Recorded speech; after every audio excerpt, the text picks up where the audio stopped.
So in this case, we have two gates. Both of them are swinging open.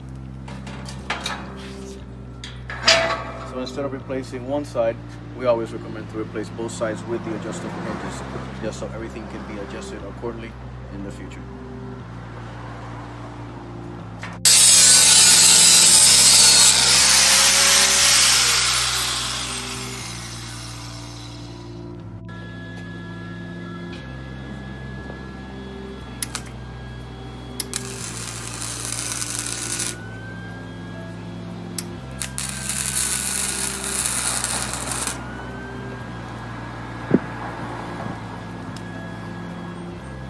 So we're mounting the first hinge on the top. Yeah, the first tab on the top.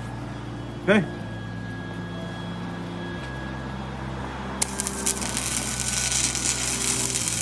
Again, Ian here from Nonstop Locksmith in Chicago, Illinois. So there's I already finished installing the heavy-duty adjustable hinges. These hinges, you can adjust them 3 different ways. By these spacers, you can adjust them up or down.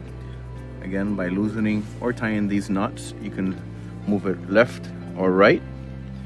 Or in these spacings right here, you can move the fence forward or backwards. So pretty much the finished product. Now you can see everything is nicely in a line all the way from the top to the bottom. Opens up. Now heading on the other fence.